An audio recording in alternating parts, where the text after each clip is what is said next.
네, 오늘 먼저 이 6.3 지방선거 서울시장 공천 등록을 발표하겠다 이렇게 발표한 오세훈 서울시장 이야기부터 좀 짚어보도록 하겠습니다. 오세훈 서울시장이 그동안 당 지도부의 절윤과 혁신 비대위를 요구하면서 서울시장 공천 신청을 미뤄왔었는데요. 오늘 서울 시민에 대한 책임감과 선당 후사의 정신으로 서울시장 후보 등록을 하겠다 이렇게 발표를 했습니다. 오 시장의 이 행보 좀 어떻게 보고 계세요? 우선 결론적으로는 다행이다. 네. 라고 생각을 하고, 그리고 중간에 이제 여러 가지 좀 잡음이 많았잖아요. 네. 조건부로 그러니까 등록을 하겠다라고 하셔가지고, 두 가지를 제안을 하셨어요.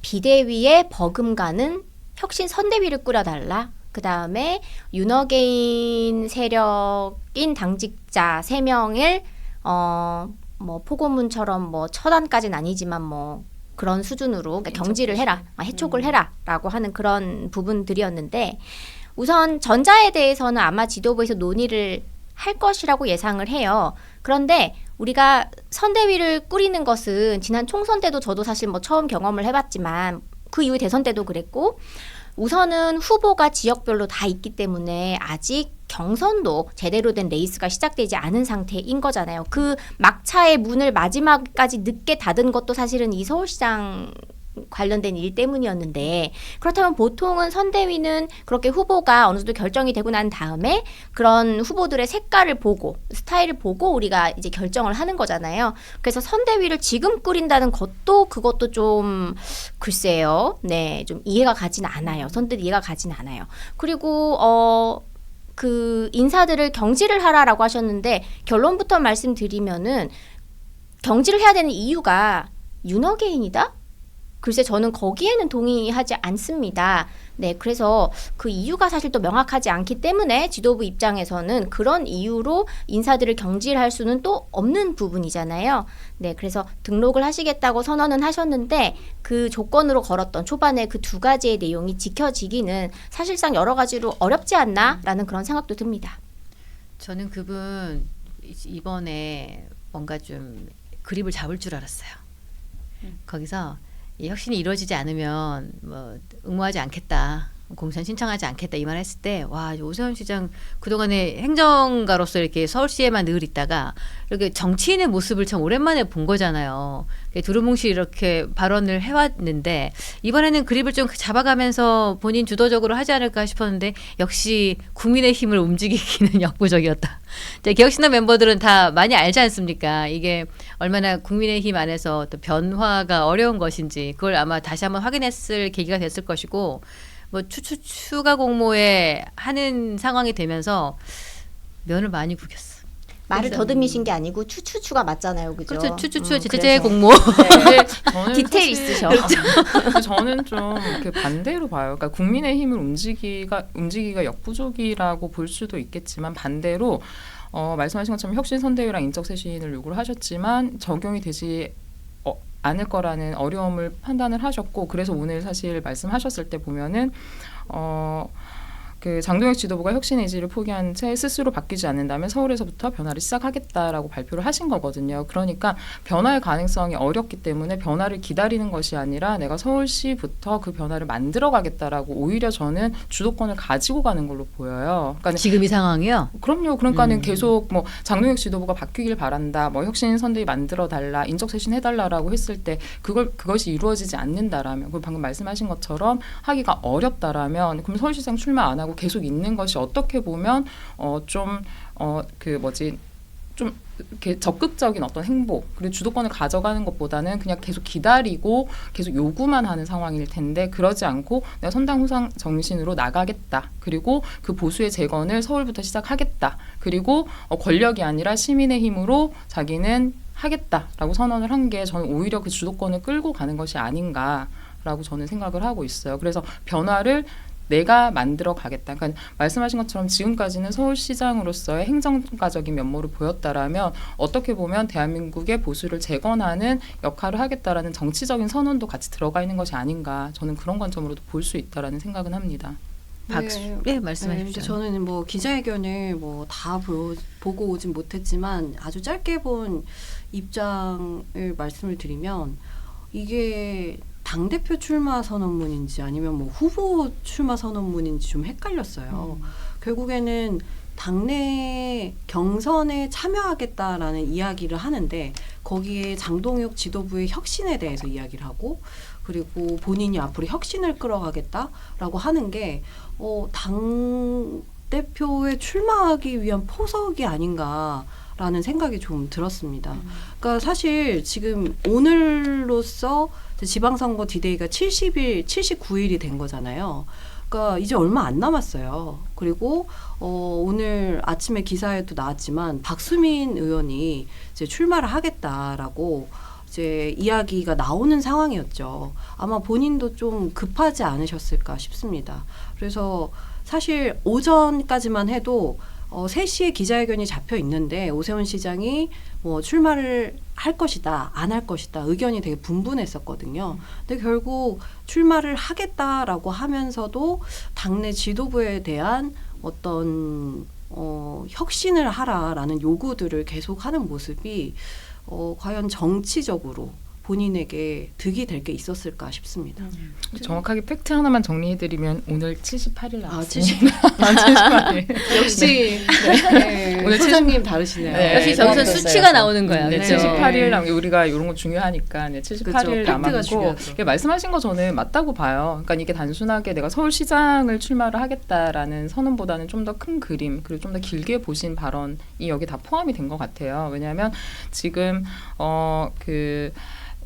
말씀하신 거를 이렇게 쭉 전문을 다 읽어보면 결국에는 장동혁 지도부가 국민이 납득할 만한 변화를 못 보여준 것이지 않냐라는 거랑 그다음에 극우 유튜버들과의 거리를 두지 못한 것에 대한 이렇게 당의 이렇게 문제의식을 좀 이야기를 하셨거든요. 그러면 이거는 단순하게 내가 서울시장 출마하겠다라는 출마의 선언보다는 지금 현재 국민의힘과 장동혁 대표 체제에서 진행되고 있는 것에 대한 이렇게 전체적인 문제의식을 제시를 한 거라고 생각을 해요. 그래서 이게 나 서울시장 출마하겠어 이거보다는 당의 방향성 그리고 보수가 어떤 방향으로 나아가야 되는지에 대한 이야기를 하신 거고 이것이 단순하게 서울시장의 출마보다는 정말 보수의 재건의 출발점으로 본인이 그 구심점을 가지고 가겠다라는 더 크고 긴 포부를 말씀하신 거라고 저는 봐요. 마지막에 그런 얘기를 했잖아요. 박원순 시즌2를 막아내겠다라고 했는데 이제 후보자로서 해야 될 말은 그걸 어떻게 막아내느냐라는 이야기를 해줬어야 됐거든요. 근데 그런 얘기는 거의 뭐 마지막에 아주 짧게만 들어있고 주로 이제 당내 상황을 얘기하는 게 거의 80% 이상이었다라고 평가를 하거든요. 그러니까 그런 부분이 경선을 하시겠다는 건지 아니면 앞으로 뭘 하시겠다는 건지 좀 헷갈리더라고요. 저는 그거 같아요. 마지막 워딩이 그거예요. 누구의 눈치도 보지 않고 오직 동행 서울, 경쟁력 있는 서울이란 깃발만 들겠습니다.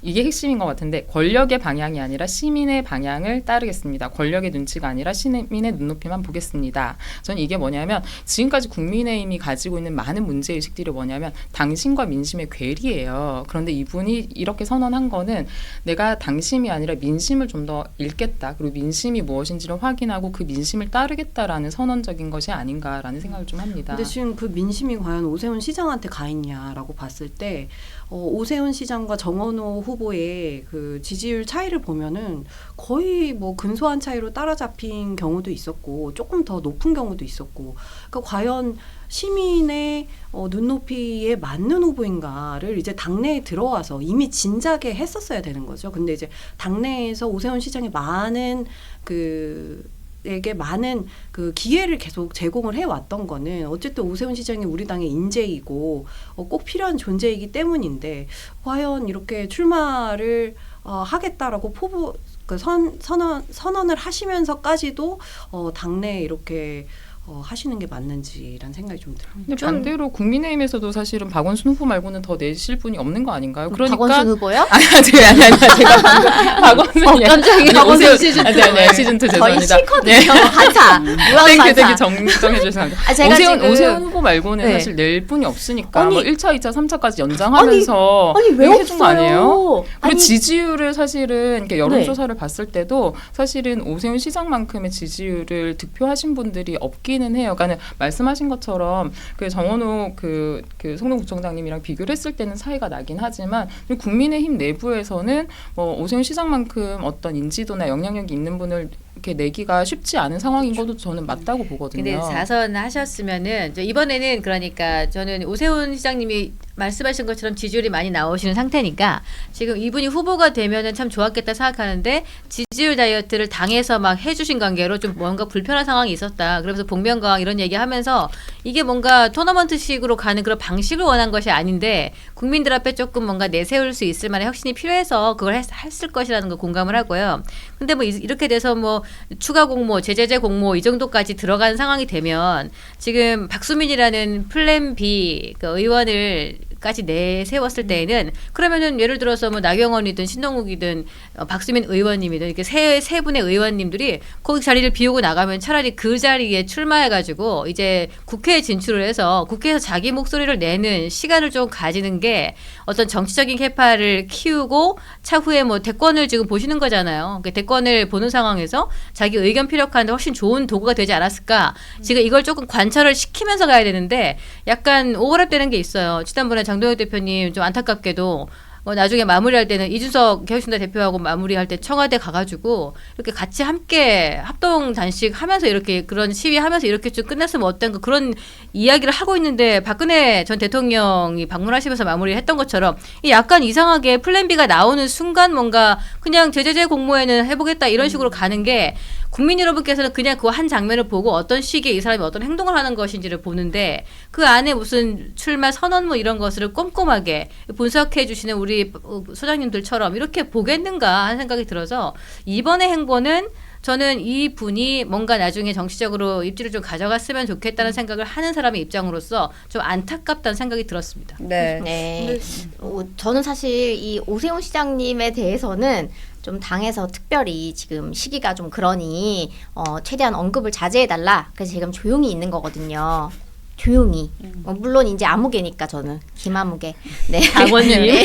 전 당원님. 그런데 네. 저는 이거는 좀 말씀드리고 싶은 게 박수민 의원이 되게 또 괜찮으신 분이에요. 근데 저는 이분이 예전에 국회에 그 학생들이 초등학생들이 참관을 왔을 때 그때 필리버스터 중이었습니다. 기억나시는 분들 있으실 텐데 그때 영상을 보면은 그 아이들을 보면서 다둥이 또 아빠거든요. 그 왜 울었어요? 그 사진이 막 돌아다니던데요.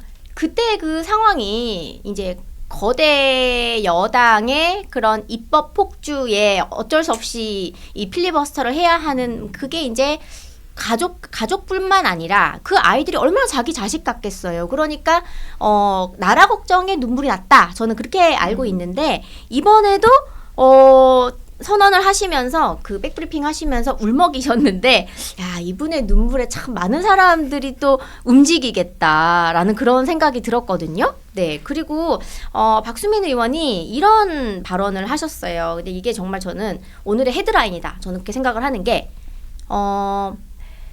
저는 민주주의와 시장경제 빼고 다 바꿔야 한다 생각한다. 그러나 그 변화의 시작은 접수다.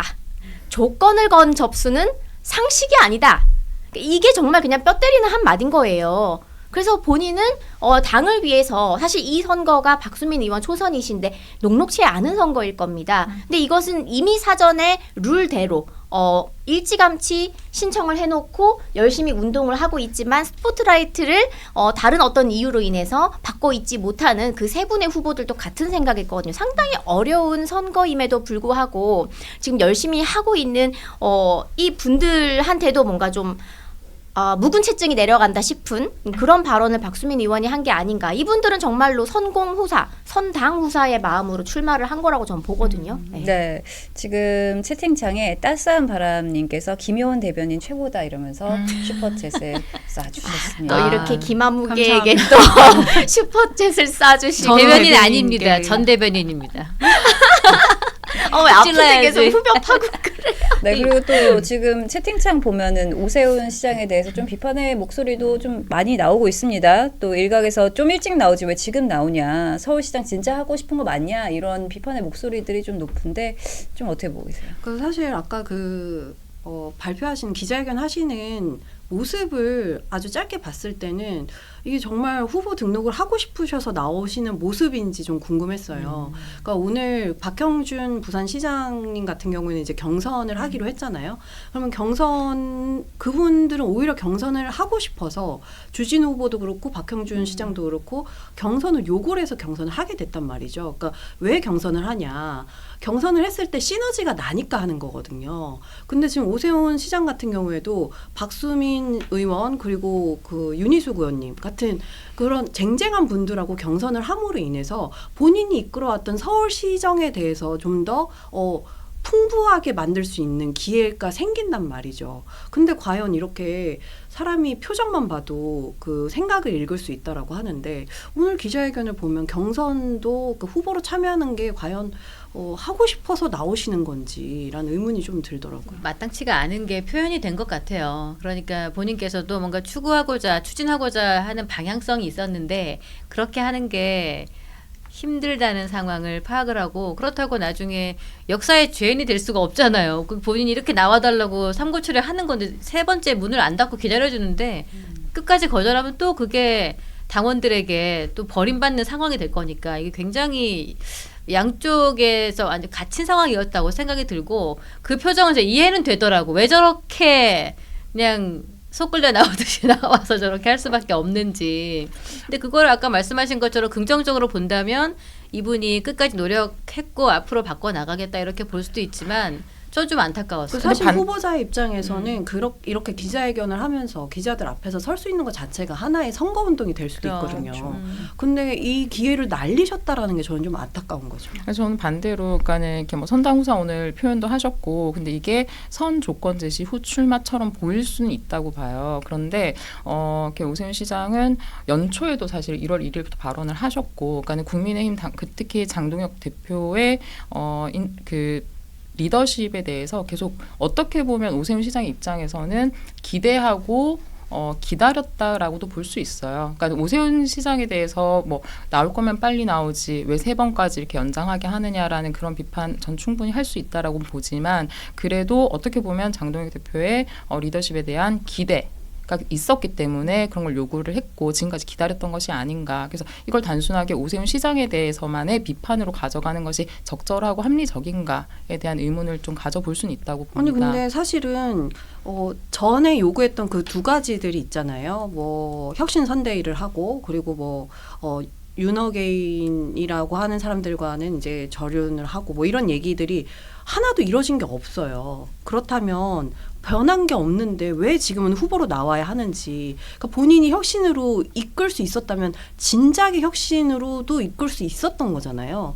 그러면은 좀 더 빨리 나와서 후보로 뛰었으면 국민의힘 입장에서, 그러니까 정당의 입장에서 본다면 개인이 아니고 오히려 더 빨리 후보로 뛰면서 정당에도 도움이 될 수 있는 기회를 본인이 가지고 있었다라는 거를 오늘 이야기를 하신 거라고 저는 봅니다.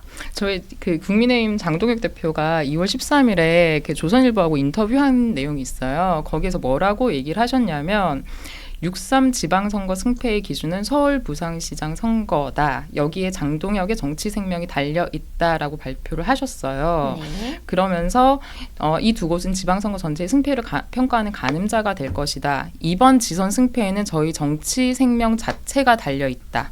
참패한다면 당대표 자리에서 물러나는 것이 아니라 이제 4년도 안 된 정치인 장동혁의 정치 생명은 끝장난다. 이렇게 발언을 하셨거든요. 그러니까 서울시장과 부산시장의 중요도가 이번 지선에서 얼마나 크게 가져가는지를 이때는 인지하고 계셨다고 저는 보고 있어요. 그래서 이런 발언을 지금도 인지하고 있죠. 그렇죠. 그러니까 이런 발언을 하셨기 때문에 저는 오세훈 시장이 믿고 기다렸던 것이 아닌가라는 생각을 하고 더 기다리고 늦기에는 사실은 어떻게 보면 국민의힘 입장에서도 이렇게 계속 연장을 하면서 기다린 것이 있지만 말씀하신 것처럼 혁신 선대위나 인적 쇄신이 그 기간 안에 이루어질 거라는 기대가 없었기 때문에 결국에는 본인이 그 변화에 시작점이 되겠다라는 오늘 이렇게 출마 선언보다는 좀 더 큰 포부의 발언을 하신 게 아닌가라는 생각이 들어요. 그래서 계속 반복해서 얘기하는 거지만 이게 단순히 오세훈 시장의 뭐 이렇게 왜 이제 와서 이렇게 등록을 하고 선거운동 할 수 있는 그 시간들을 이렇게 좀 이렇게 적절하지 못하게, 그러니까 효율적으로 사용을 못했는가, 뭐 이런 평가들은 어떻게 보면 좀 너무 오세훈 시장이 가혹하게 바라보는 건 아닌가라는 생각도 좀 듭니다. 근데 안타까운 게 이런 오세훈 시장이 뭐 제재제 공모 이렇게 며칠 시간을 끄는 사이에 6.3 지방선거의 구심점이 서울이 아닌 게 돼버렸어. 서울은 기대치가 팍 떨어진 거예요. 맞아요. 어렵다. 가뜩이나 어려운데 후보 저렇게 되고 뭐 누가 나오네 마네 뭐 플랜 B 찾네 이러는 동안 대구로 넘어갔어요. 근데 이게 보수의 상징, 보수의 자존심, TK에서 누가 될까 말까, 이진숙이랑 예를 들어서 이진숙을 밀 것 같은데 김부겸이 나오면 이진숙하고 어떻게 될까? 김부겸 같은 경우에는 예전에 마의 장벽이라고 하는, 당선이 되지 못했지만 더불어민주당 입장에서는 최대치 40%가 넘는 득표율로 낙선을 하면서 그때 막 신화를 이뤘단 말이에요. 이 사람에 대한 기대치가 너무 큰 거예요. 그러니까 서울 됐어. 대구 이거 어떻게 되는지 보자. 대구로 이제 시선이 쫙 몰리면서 저는 그렇게 되면 완전히 보수 입장에서 엄청 자존심 상하는 거거든.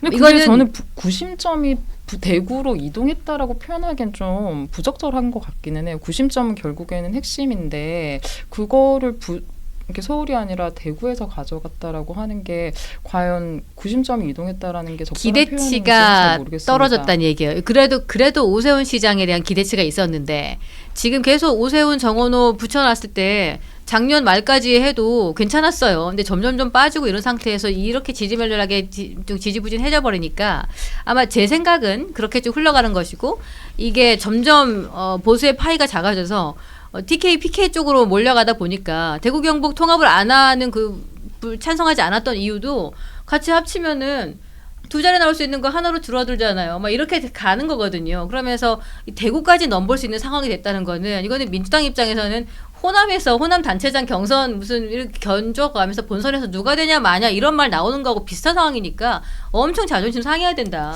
근데 저는요, 선거를 직접 이제 총선을 띄워보니까 민심 변하는 거 일주일 간격에도 좋은 놈이 갑자기 그냥 나쁜 놈 되고 그러더라고요. 그래서 지금 뭐 중심이 이동하고 이런 여러 가지 것들이 일주일만 지나고 나도 언제 그랬어?가 될 거라고 저는 분명히 생각을 하고, 그리고 이 서울하고 부산에 대해서 어느 정도 뭐 낙관까지는 아니지만 해볼만 하다라고 그런 이제 발언을 했던 부분들도 저는 한편으로 좀 이해가 가는 게, 사람들은 기본적으로 이 너무 권력을 몰아주는 거에 대해서 좀 두려움을 갖고 있어요. 특히 수도권은 그렇다고 저는 봅니다. 그런데 지금처럼 이렇게 입법 폭주를 하면서 법 왜곡죄, 그 다음에 또 사심제의 득을 보는 사람들이 지금 언론에 보도된 것만 보세요. 뭐, 네, 난리 났습니다. 뭐 조주빈 뭐 이렇게 하니까 이게 과연 그러면은 지금 지방선거까지 78일이었나요? 네, 그렇게 남아있는데 이런 사례들은 계속해서 폭증을 할 것이고, 그리고 헌법재판소에 이 사심제를 신청을 하는 사람들의 수가 1년에 15,000건 정도 될 거라고 하는데, 그러면 그동안 2달이면 얼마나 많겠어요. 그럼 여기서 고통받는 것이 실제로는 서민이더라 하는 이런 입법 폭주 때문에 여당의 지지율이 낮아질 가능성도 있고, 그 다음에 환율 지금 1,500원대, 근데 1,600원까지 보는 분들도 많아요. 왜냐면 이란 전쟁을 이스라엘 같은 경우는 좀 오래 끌고 싶어 하고, 그리고 왜냐면 아예 패권을 쥐려고 하니까. 그런데 이란 같은 경우에도 트럼프 너 한번 당해봐라, 이거 중간 선거까지 끌고 가겠다. 그러니까 계속 어디저기 난사하겠다. 그리고 지금 호르무즈 해협도 지뢰 같은 거 설치해 놓고 못 지나가게 하고, 그러면 기름값 어떻게 할 겁니까? 네, 우리가 저번에 그 대통령실에서 발표를 했을 때 몇 개월치 쓸 수 있는 양이 있다라고 했는데, 그런데 이거를 또 나누기 계산을 해보니까 1.6일밖에 안 되는 것 같더라고요.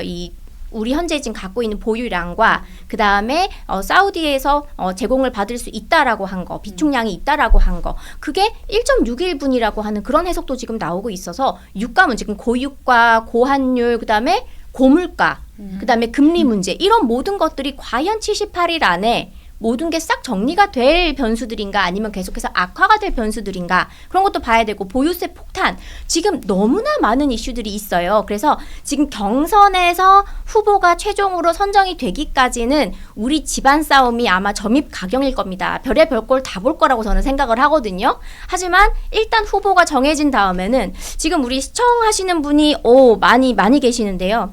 예를 들어서 저는 사실 여쭤보고 싶거든요. 시청자분들께. 예를 들어 여러 이 후보들 중에 내가 마음에 정말 안 드는 지금 채팅창 보니까 난리 났어요. 네, 뭐 아웃 막 난리 났어요. 근데 아니 후보들 중에 그래요? 누구 아웃 막 난리가 났는데 혹시 그분으로 최종 후보가 선정이 됐다. 그러면 다른 당 찍으실 겁니까? 그때는 어쩔 수 없이 미워도 선거라는 게 지고 나면 개털되는 겁니다. 일단 이기고 나서 다시 싸워야 되거든요. 그래서 그러면 이제라도 그때는- 잘 했으면 좋겠어요. 그때는 예. 대동단결할 거예요. 그러면 이제는 어디에 초점이 간다? 대여 투쟁으로 초점이 간다. 그러니까 우리의 시간은 저는 온다고 계산을 하고 있습니다. 대체 네. 언제 오는데 근데 빨리 와라. 저도 동일하게 생각을 해요. 예. 결국에 서울시장은 보수 후보가 시장이 될 수밖에 없는 게 뭐 여러 가지 뭐 국제 정세 문제도 있지만 사실은 집값이 가장 중요하다고 보거든요. 그러니까 지금 집값이 어디까지 올랐냐면 이제는 아파트뿐만이 아니고 빌라까지 올랐다는 거예요. 그래서 이 서민의 주거 사다리 자체가 완전 끊어질 위기가 됐다. 그러니까 빌라도 1억 이상씩 오른다는 거예요. 외곽에 있는 서울 외곽에 있는 빌라도. 이렇게 되면 사람들이 다 위기를 느낄 수밖에 없거든요. 그래서 저는 결국에는 지금 이재명 정부의 서울시장이 되겠다라고 하는 정원호 후보를 이길 수밖에 없는 구조다라고 보는데 그러려면 지금 보수의 그러니까 국민의힘의 후보인 사람들이 좀 더 절박해져야 되고 그러니까 좀 더 열심히 선거를 뛰어야 된다라는 거죠. 네. 열심히 선거를 뛰려면은 일단은 서울시장 후보가 딱 뭔가 확실하게 자리를 잡아줘야 되는데 그게 안 되는 상황이어서 아마 후보들이 다른 기초 광역 후보들이 굉장한 위기의식을 느끼고 있었을 건데 이제라도 좀 빨리 정해져가지고 선거운동을 좀 중심 잡고 해주셨으면 좋겠어요. 근데 후보가. 원래 찌지고 볶고 서사가 있으면은 정치적 박진감은 배가가 되는 겁니다. 긍정적이다. 엄청 긍정적인데. 아니 지금 내가 당해보니까 그렇더라고. 왜냐면 잘 되겠지 뭐. 왜 지난 총선 때도 너무 막 고조되다가 갑자기 막 이슈 막 터지고 하면서 민주당에서는 지금의 이런 기분을 느끼지 않았을까?